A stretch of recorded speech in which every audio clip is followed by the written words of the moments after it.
Revelation 948. From the 5th of June 1939. Necessity of natural disasters. God's will become form. It is of the utmost importance to realize how the will of the Creator is determinative for the entire work of creation. Nothing is in the world which could oppose this will, and all works of creation are the will of God become form.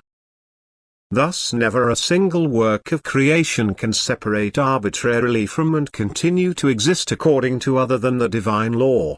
As soon as God would withdraw his will from it, it would cease to be, because only the will of God incessantly animates all existing. It is this will that has become form, which remains untouchable until all eternity. Even the destruction of any creations, which however, better said, only means an outer change of form, is equally divine will, because without this will, it would not be possible for any being to bring about the slightest change of a form, let alone to destroy whole works of creation. Therefore also here the will of God must always be active, and since nothing in the work of the Lord can be arbitrary or haphazard, but in all wisdom predetermined again for the best of the innumerable living beings, so also every disaster must be paid attention to, and it must be accepted as necessary for mankind.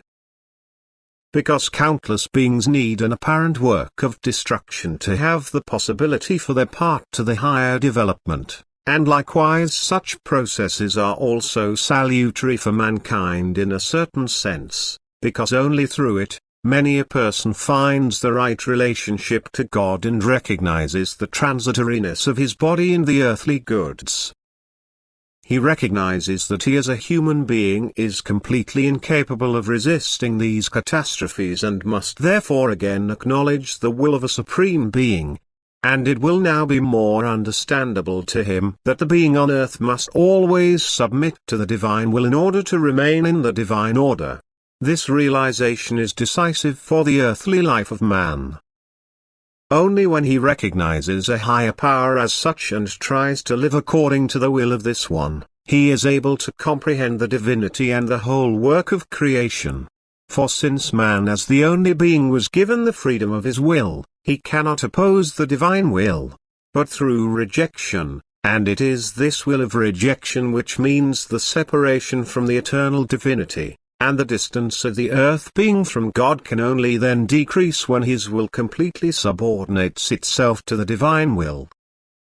However, if man does not even want to recognize a higher will of a deity directing and determining himself and the whole creation, events must of necessity give him the proof, and therefore natural disasters are a certain necessity again for the spiritual welfare of the whole of mankind. If it only draws benefit from it and recognizes in all events the rule and work of the eternal deity and now consciously establish the right relationship to the Creator. Amen.